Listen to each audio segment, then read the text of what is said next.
this afternoon. I'm joined by Brian, David Marshall, and Riley Knight here at the news desk, and we're going to do one of my favorite segments, Around the Table. So we're going to find out what happened at our feature match draft this morning and get kind of a story of the draft as it came together. We get to watch a couple of people draft. Well, how did everybody end up in the pod, and how did their decks look? So first of all, let's take a look at what that table looked like this morning. ATSUKI KIHARA was in seat number 1, Lucas ESPER Bear 2. In seat number 2, ERNEST Lim, Christian WIJAYA, ANDREA MENGUCCI, COLLIN ROUNTREE, Thomas HENDRIKS, and then John FINKEL rounded out that pod for us. And there's a look at our feature draft here on day 2. Some pretty big names in there, guys. Oh yeah, two Pro Tour champions. I mean, John Finkel, you know, he's like the mother of dragons, right? You know, he's a world champion. He's a Hall of Famer. He's a Pro Tour champion. He's a juniors Pro Tour series competitor. You know, I mean, you could just keep going, piling on there. So this is a tough table. And Colin Rountree is someone who I'm curious to see how he fares at a table like this. You know, one of the upstart teams in the Pro Tour team series, the comic book store. All right, well, let's start out with ATSUKI KIHARA. We're going to get a chance to look at his final deck. Here you go. We're taking a look at some ESPER colors here. Got a Rona, Disciple of Gix. I know you like this card, BDM. I do. Rona's a card that has really grown on me as I've gone through this format. You know, sometimes you have a really powerful card. Your opponent has to deal with it immediately, you know, whether that's a Helm of the Host or, you know, a really powerful legend. And you know what, you get to, or, you know, in the case of what you did yesterday in our draft, Time of Ice, Maria, you know, you can really bring those cards back and get extra value out of them in the mid to late game. And it sometimes gives you a little card advantage if it gets work. But Karn Temporal Sundering is a card that when we did a deck tech with John Finkel, he said, I really like this card a lot. I think people are seriously undervaluing it. We haven't seen that here at this tournament. So Riley, anything stand out to you here? I mean, it's just incredible to me that in this format, we're looking at this deck as being like a viable limited deck when it has like 4 cards that cost 2 or fewer. Like this is such an untraditional approach to games of limited, to deck building in limited. Looking at double Power Stone Shard, Gilded Lotus, and then, you know, cruising into enormous kicker cards like Slin Voda, and we're looking at this and kind of going, oh yeah, they're cool. This is a deck that could get it done at the Pro Tour. Well, you know, Eldest Reborn covers up a lot of holes. So the final record of this deck was 1 and 2. 1 and 2. This doesn't surprise me a little bit. This deck's a little bit all over the place for me. So many 5 drops, not a lot of early action. I mean, the setup really has to come together here with the Power Stone Shards. I'm not surprised to hear that. All right, let's take a look at Lucas ESPER Bear 2's deck. Pro Tour champion here. Well, here's your 2 drops if you're looking for him, Riley. And 2 copies of Arvad the Cursed here and a Demon Lord Belzenlock. BDM and I got to watch this draft happen. And look, it turns out he did actually run 1 red card, that Goblin Barrage, BDM. And no, I mean, I'm looking at this. There's no mana fixer here. This is just I'm going to run 2 mountains or something like that for my Goblin Barrage, maybe even 1 mountain. You know, it was interesting. We did a piece with John about this draft form, and he's like, you know, there's a Blessed Light in the pack, and he's like, ick, white. I don't want to be in that color. Give me that just Cyclops. Yeah, I didn't love how Lucas's draft went for him. I felt like there was an opportunity for him to be blue, and there were a lot of really good blue wizard cards. So I'm not sure. I felt I didn't feel like this was a 3-0 deck, and it certainly didn't work out that way for him. Yeah, he ended up 1 and 2 as well. Let's move on to ERNEST Lim, taking a look at this deck here. We've got 3 colors once again, but I'm seeing something pretty spicy at 4 there. Karn, Scion of Urza. What do you think of this deck, Riley? Yeah, not the only Karn we saw at that table as well, Maria. Another one ending up in the hands of Andrea Mengucci. I like this deck a lot. I like the fact that it can play both sides of the court pretty well. It's got some decent starts option available to it with, you know, a lot of 2-drops. But then Sergeant at Arms, other cards that are going to go bigger as well. Shalai, Voice of Plenty, just such a fantastic way to use mana at the end of the game. And I think this deck is just really well put together and pretty well rounded. I talked to him about this deck, actually, and I asked him what his pack 1 pick 1 was. It was actually Shalai, Voice of Plenty, and then he got past Ashana, and that's how you see where he kind of ended up. He said it sort of dried up, where we see the kind of unique splash medium of Whisper in this deck.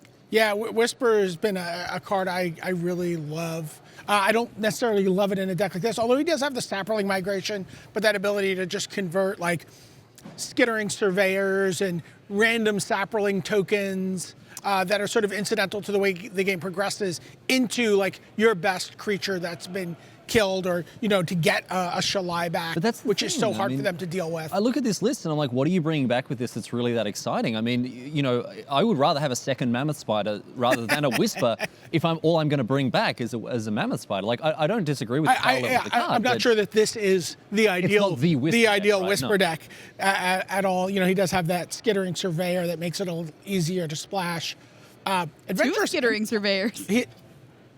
He does have to. Oh, he does have to. Yeah, and those are the two we saw Lucas pass very early. It gives you an idea of how early Ernest was prioritizing that card. We saw both of those go through Lucas's hands and within his first couple picks and packs. We also, I think you're going to talk about Adventurous Impulse here, BDM. He's got two. You hate this card. I don't hate it, but man, I just you don't hate feel it. good Come on, own it. No lukewarm takes. I hate it. I hate that card. It just never feels good to me. I don't know, man. Like, I think it's close enough to a card like Opt. It's green Ponder. What don't you like about this card? I mean, I like a green Ponder. You like don't get me Ponder. wrong. Yeah. It's just I just don't find I have the room in my green Sure, deck I think for it's one of those cards. And I guess I play a lot, and I do play a lot of green decks that are very heavy on cards that make creatures, but are not necessarily creatures. And when you whiff past two Sapperling Migrations on your Adventurous Impulse, you get kind of a Pavlovian reaction to not putting it in your deck. But then again, like, the card's very easy to put in your deck, and also very easy to take out of the deck, which is what I like. Cards like Opt, kind of filler cards that'll round out a deck that is otherwise kind of lacking here and there. It's pretty low impact. I don't mind this card. Let's move on to Christian WIJAYA here, taking a look at this final deck. Once this again, looks like the same deck. 3 colors. All right, so what do we see here?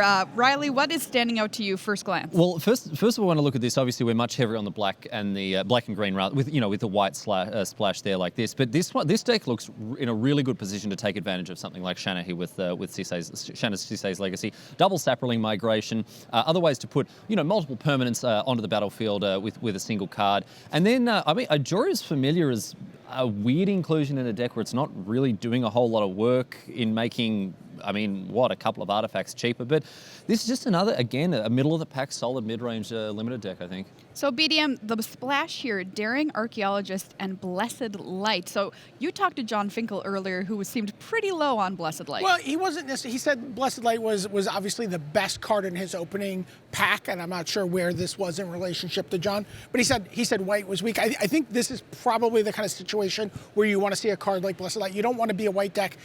His problem wasn't with this card. His problem was with the type of cards you need to play to support a White draft. So, he does not want to play, in any stretch of his imagination, Knight of New Benalia. You know what I mean? He does not want to be playing 2 drops on the ground. And that's what Blessed Light does. So as a splash, this is just a very efficient, flexible removal spell that can, deal with the best creature your opponent has, can deal with Embolus's Clutches or something else like that. A card that, super frustrating. You're like, finally unlocked my 6th land, steal your, damn it. Let's take a look at ANDREA MENGUCCI here. Oh, by the way, Christian WIJAYA, this is 1 and 2. 1 and 2 for this deck here. See, that surprises me. Like, the card quality in this list is high enough with all that excellent removal. I don't think this is a 1-2 deck. ANDREA MENGUCCI here. The next deck we're going to take a peek at. Blue, red, and once again, we're seeing that white splash, and this is the first deck that we watched drafted this morning, and it was just an insane draft. As you can see, there's a Karn, and there's a Teferi. Riley, were you watching when this happened? I was watching this draft. It was just like, I couldn't believe this, because obviously Gucci Boy was in the conversation there for Draftmaster, right? So we're thinking, oh, he's got it, he's locked it up, it's in the bags, it's in the bags for the Italian Stallion, don't even worry about it. But then obviously Elias Watsfeld brings it home for Team Rock and Roll. He's done very well there. This deck was fantastic, but you have to do a little bit more than fantastic to beat John Finkel in round 1 of a draft. Yeah, talking to John about his deck, he's like, my deck has no bombs, but it's really good. And you can see that ANDREA had to make some concessions in this deck to accommodate his bombs, and that's really the trade-off you make in this format, where John got to play a 2-color, what he called a 37-card deck, because he had 3 Warlord's Furies that let him spin through this. Now, so you can argue that this is a 38-card deck for ANDREA MENGUCCI with 2 opts, but he still has to find that 3rd color for Teferi, Hero of Dominaria, and Blessed Light. And in fact, then has what a lot of players call a mulligan. Yeah. Navigator's Right. Compass. Navigator's Compass. I don't know if that's a necessary evil when we're playing two of these white cards here. It seems a little loose to me to include that. He's a much better player than I am, though, so I'm not going to judge him too harshly on it. But you talk to Simon Gertzen, and Simon's like, "Well, just play 3 planes in this deck." Exactly. I think Why? Well, I mean, you could even play an extra land in this deck. The last thing you want to do, you're playing Karn, you're playing Teferi. The last thing you want to do is not draw your 4th, not draw your 5th land to be able to cast those. I mean, maybe this is even a deck you want a little extra land in. Andrea Mengucci, 2-1 with this. 2 in Finkel is what we call that. 2 in Finkel. 2 in Finkel. Okay, I accept 2 in that. Finkel. This deck is spectacular, by the way. We are definitely, nitpicking here for sure. at this point. Yeah. This is, this is a real fantastic deck, and one of the reasons, again, like with it's just the mana that is so easy for him. He's got no double costed cards apart from the weight of memory, and we're picking at small bits here, but he really put together a and double Goblin Barrage, double Wizard's Lightning. He's got the Gitu Chronicler to get those removal spells back. He's got the Cloud Raider Sphinx to keep digging through his deck and find his next best cards, and then of course he's got the engines of both Teferi and Karn to keep him going too. All right, let's take a quick look at COLLIN Rountree's deck here.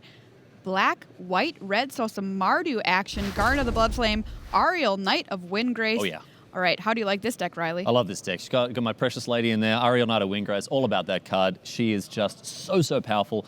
A card that can overtake the game on her own, win the game single-handedly. And Demon Lord Belzenlock. Well supported with a couple of, premium other legendary creatures there. Garden of the Bloodflame as well. I mean, Sarah Angel, not legendary in a different sense. I always feel like I've cast a historic spell. I know, it feels historic.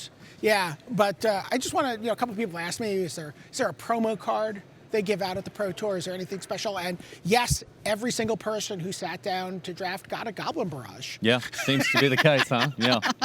So this deck here actually 1 and 2, despite some pretty powerful cards in it. Let's move on to Thomas Hendricks here. Thomas Hendricks, well, once again, 3 colors, and Teferi is in there, splashing for blue. This is just, it seems pretty solid based on what we've seen so far. Really quickly, BDM? Dub is a card where, we watch that going around draft tables. You play on Magic Online, you play in a league, your opponent invariably casts something on turn 2, on turn 3 just dubs it. And just like, oh no, and you're on your heels. But, nice dubs. But puts themselves in a bad position to get 2 for 1 if you can kill that creature. And we've seen people avoiding it, but Thomas Hendrick, he's playing it in this deck. All right, 2 and 1 here. And finally, John Finkel. We heard about this deck, Brian. I mean, he did it here. Like, look at all those Academy Journey Mages. Yeah, 4 of them, 3 Gitu Journey Mages, which is a card he likes even more than the Academy Journey Mage. And, this deck was just really drafted well. We saw him, if you watch this a segment, you can see where John talks his way through this deck. This is a deck he won. He took Rampaging Cyclops, first pick, first pack, over Blessed Light, because he's like, look, I don't want to be in a white deck.